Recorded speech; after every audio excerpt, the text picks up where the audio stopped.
All right. Hello, everybody, and welcome to this blab. I'm Chris Badgett with LifterLMS.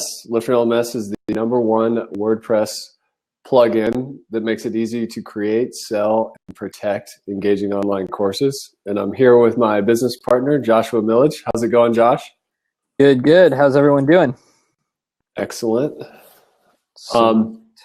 We had a big thing happen in our business that we wanted to do a blab about and get some people over here and send a video out about, which was our business model really just changed. So if you're in the online course space, if you want to create online courses or doing some kind of blended learning or e-learning, or you're just into learning management systems or membership sites, this is a pretty big deal in the space. What we did last week, which was we made our main WordPress plugin, which was a $147 product, we made it completely free.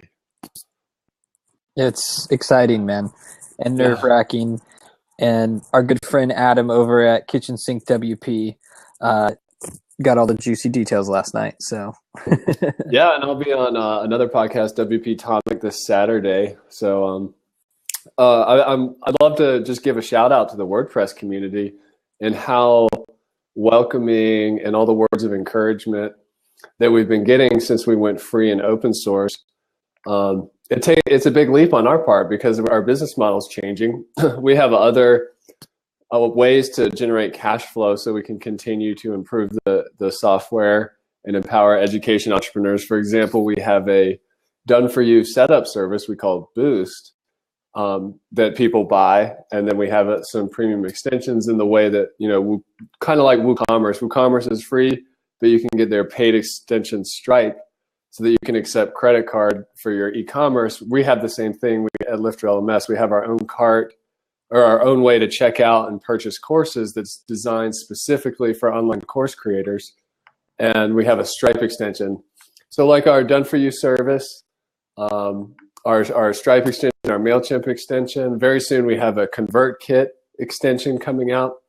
So we're still okay, but it's a big leap of faith on our part to invest in going free in a totally different model and getting Lifter in the hands of more people and having it be useful by itself, even for free. Mm-hmm.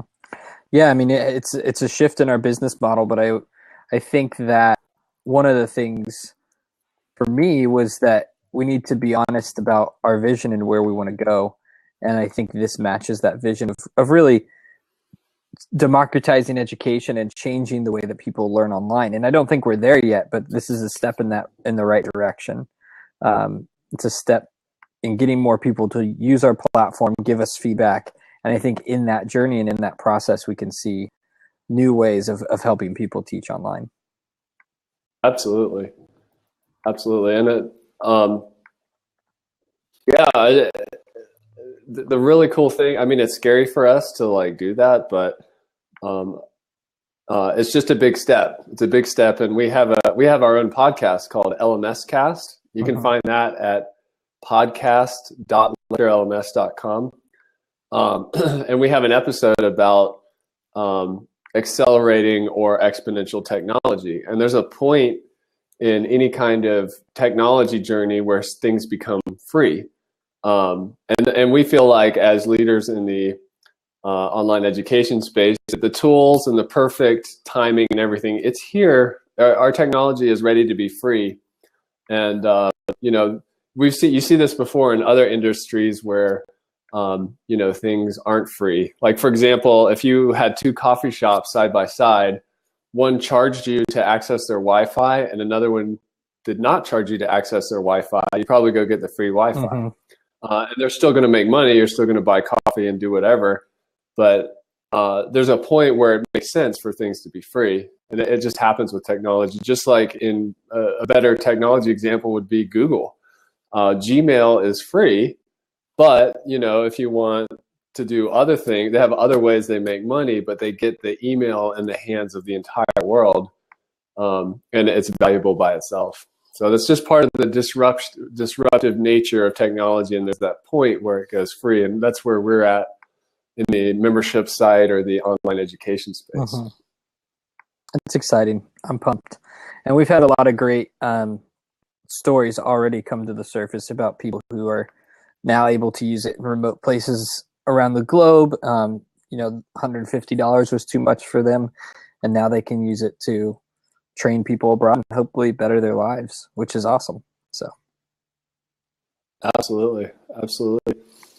Well, maybe we can talk about some of the key areas where we see people are really using the software, and it's really important to note that there's some people who they're not familiar with WordPress. They maybe heard of it. They may not be in the WordPress community, but they're in these other niches and they're looking for tools or solutions or ways to teach online. We've seen a lot of activity in a couple different areas like music, language learning, real estate, the just general business category.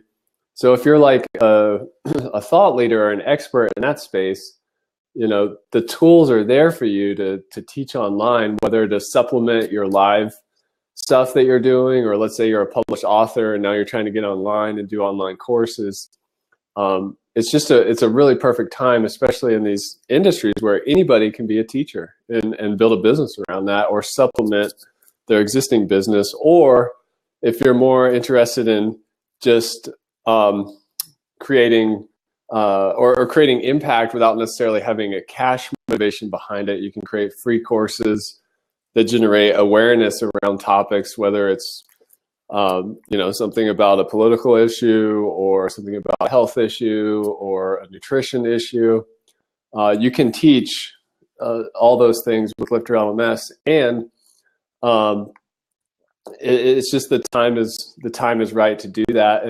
And we all know that you can find a lot of information across YouTube and blog posts and all these things. And as I like to say, the information age is over. We're entering the curation age.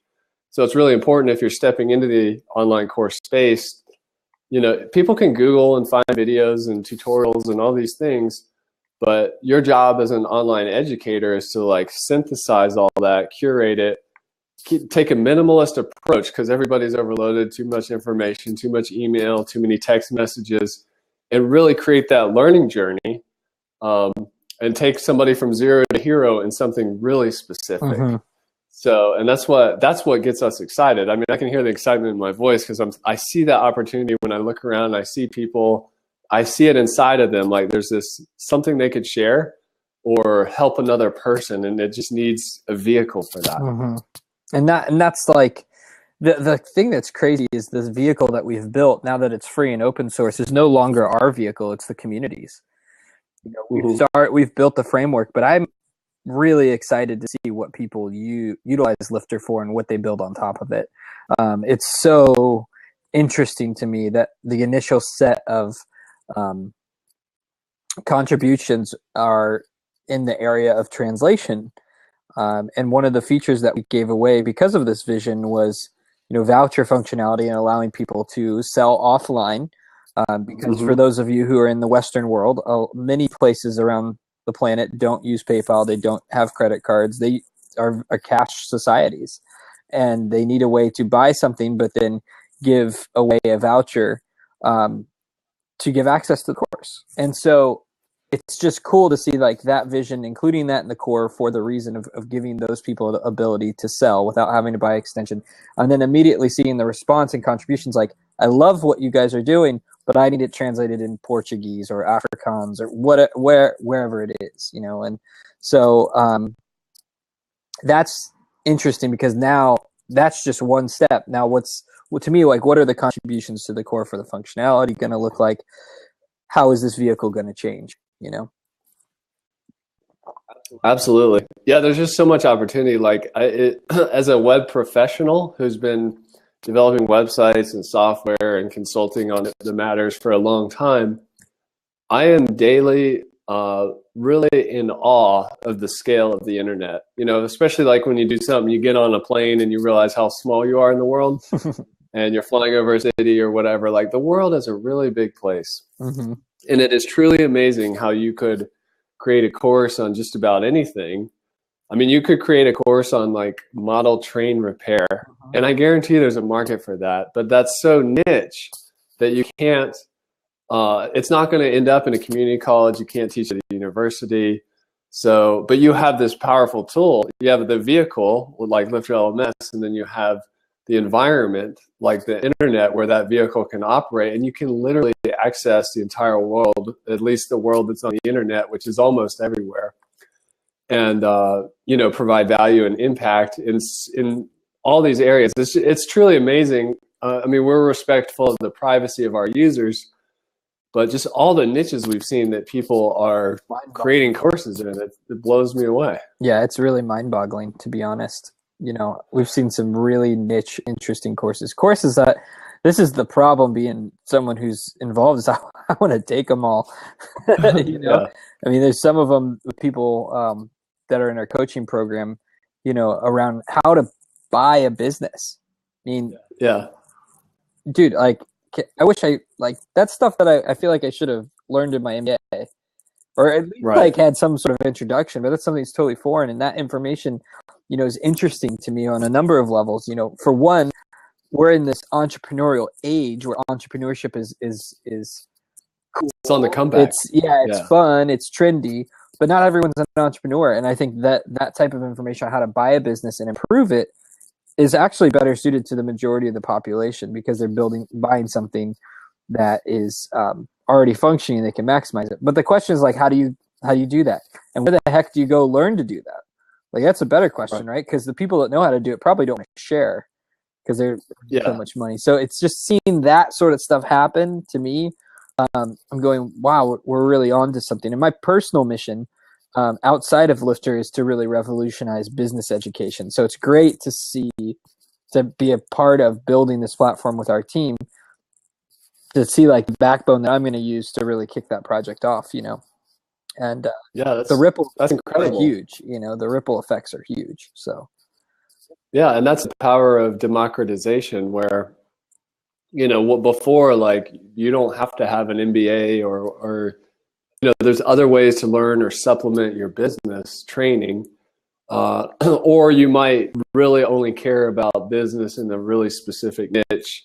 It might not be big business. It might be like, some kind of niche franchise deal that you want specific training on. I mean, there's a market for that. Right.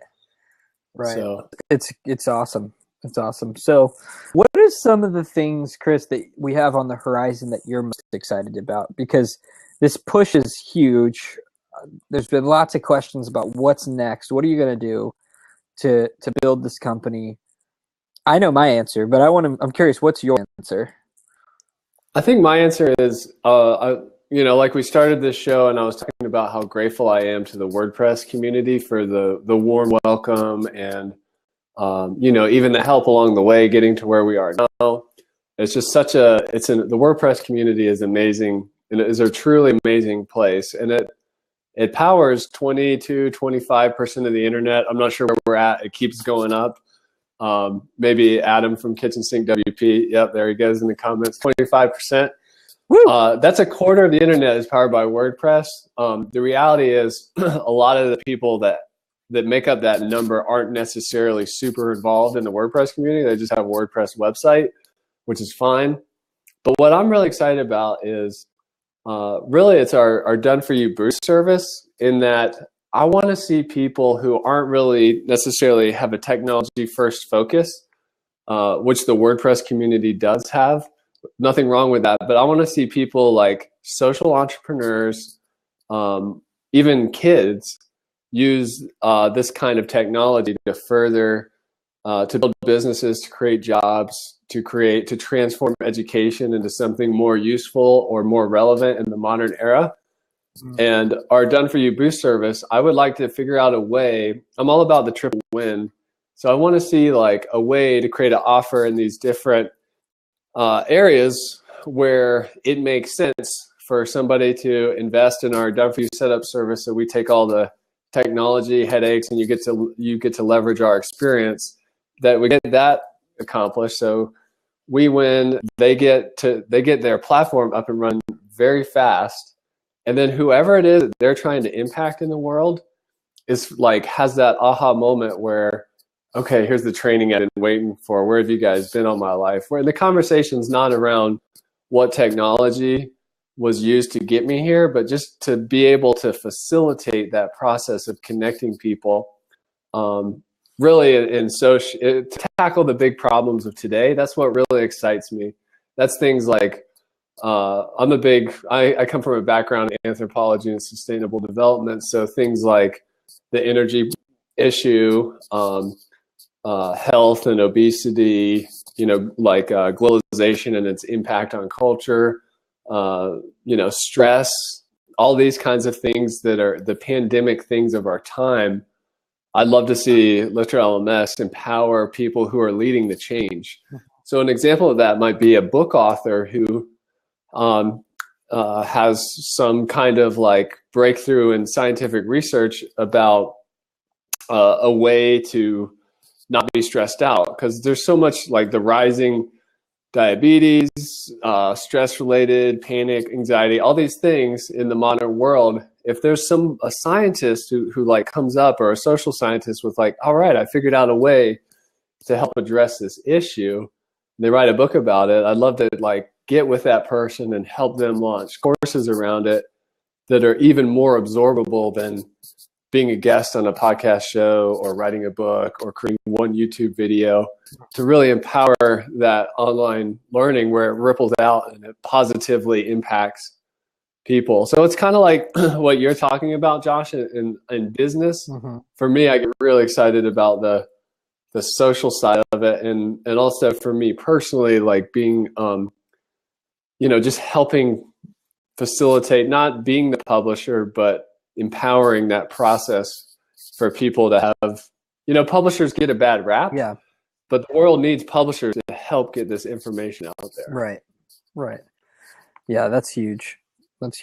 Well, and you touched on it earlier. I mean, we are in the curation age. And I think the publisher of the future is leveraging content that's out there, combining it, adding their unique spin, and help guiding people through a learning journey. See, I think that's the key right now, is the learning journeys are missing from the equation. You're like, you can go learn anything on YouTube, but what's the loss that happens?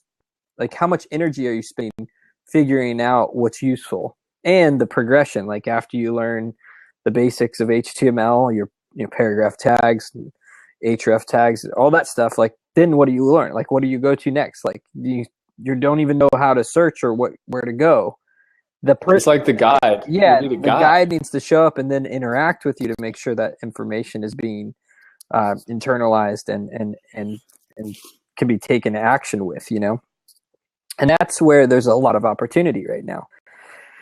So in our course on it coaching program that we're doing right now, a lot of guys that we're working with are struggling with the content creation aspect of it. And, for me, the guys who are struggling with that, it's like, well, what can you pull from right now and recombine into your course for piloting purposes? After the pilot, I mean, people pilot, I think, because they're fearful of what people will think of their content. But if you pilot a course, the sheer amount of information and feedback that you get will, one, be overwhelming at some level, but also be so valuable. It's hard to describe, because you have a human being who's saying, that really helped me.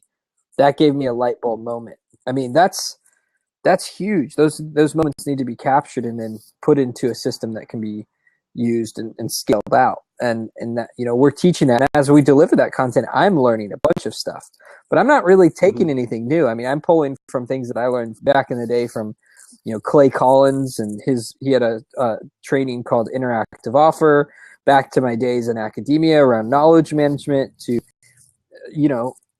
email marketing techniques that I learned from Frank Kern, which some of it was good, some of it was shady, but there were some great nuggets there, and so you recombine all this stuff, you add your spin and personality into it, and now you're doing what we've done for a millennia, which is standing on the shoulders of giants. And I think it's really important to acknowledge that progression. I mean, it's very difficult to create a new way of doing something from scratch, but innovation usually comes from a recombination of things, not a complete recreation of things. I mean, you look at anyone who's quote unquote innovative right now, Tesla is amazing. I think Tesla cars are great. They're pretty innovative. They weren't the first electric car. No. Right.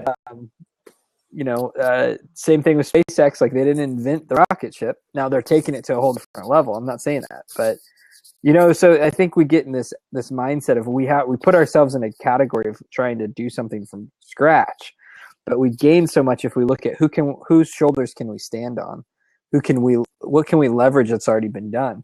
And academia does this really well because it's all about peer-reviewed journals and referencing the knowledge that was laid down. So back in 2009, I published an article that was presented at hit Cambridge and Harvard, and it was a model of knowledge management. It didn't answer any questions, but it asked a lot of good ones, and it created a hypothetical model that could be tested.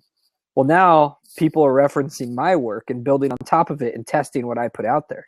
So I took the ball and I rolled it down the road a bit, and then I put it there, captured it, referenced everyone I looked at, and now people are referencing me, and actually knowledge is progressing. And it's done in such a way that's really solid. It's not, there's no fluff in academia. It's also very dry because of that. But I mean, the things that you see is true research, and true research is being happened. So we need to take some cues from that. Not that we have to copy that model and into what we're doing as online teachers. And for us, it's always been about let's make the technology feel as light and as easy as possible. I think we've done a great job so far of keeping Lifter out of the way of the teaching process, is how I would say it. I mean, it is WordPress. There is a learning curve. It is, it's not just instantaneously going to create your course, but in comparison to what else is out there, it feels like a complete breath of fresh air. So it's exciting. I'm really proud of what we've done so far, Absolutely. Yeah, no, a phrase I like to use about that knowledge transfer or knowledge management stuff is transcend and include. So you can you take what you stand on the shoulder of giants. You take what's come before you. You add your spin. You add your own research, and that's how knowledge evolves. And that's a beautiful thing. Yes, it is, man. Yes, it is. So what's next, Chris, on your agenda of awesomeness? Anybody who finds this video or is checking us out, I just want to point you to some resources. One of the things that we've been told makes us different in the space is that we're approachable, and we care, we engage. Engagement, the word engagement, that's a big part of our brand. We're here, we're out in the public. We're not hiding behind our website or whatever. So I'd encourage you to come check out our podcast. You can find that at podcast.lifterlms.com. And we don't just talk, we talk about a lot of the issues that surround someone who's trying to create, sell, and protect online courses. So there's just so much wisdom there. We're not up to 100 episodes yet, but we're getting close. I'm not sure the exact count, but Joshua and I have put a lot into that, and we're going to be bringing on more experts in the field to interview and stuff like that. So keep an eye on our podcast. That's podcast.lifterlms.com. Right, we're calling it LMS Cast. We're thinking about changing the name, actually. So if anybody has any ideas, I mean, we've got some ideas of what we might change the name to and rebrand it, but love to hear from you. Another thing that, go ahead, Josh, did you have something? No, I was just saying, if Adam's here, he should give us some names. I love the name of his podcast, WP Kitchen Sink. Or is his hand? I think the other way. Oh, Kitchen Sink WP. Okay, sorry. Yeah. Dyslexia is rough. So the podcast is a great resource, blog.lifterlms.com. We've got a blog where we talk about our new releases. We've also got a public roadmap, and we have a place you can go to vote on new features, because we care what our community wants us to build and what they think is important. So we just launched that. And the main thing is, if you're curious or about creating and selling online courses, go to demo.lifterlms.com and get a feel for how it works. And you'll see on LifterLMS.com itself too, there's a great, Josh has a great email mini course about the course blueprints. which is like ways to think about structuring your course. It's super powerful. Highly recommend it. It opened my eyes, and I've been in this space for a long time about giving me a framework of like, oh, I could teach this way, that way, or combine it. Mm-hmm. The 2.0 of that course is going to come out soon too. Okay. The first run was real quick and dirty, for lack of a better term. It was just going through it, but I've got so much great feedback. We've had, I think, close to 400 people take that course. So we've gotten amazing feedback on how to improve that. So I'm stoked, really stoked for 2.0. Awesome. Good deal. Well, check us out at LifterLMS. You can see when you go to the homepage, there's a button to download for free. So just go there and click that button. And we look forward to connecting with everybody more in the future. Right on. Thank you, everyone.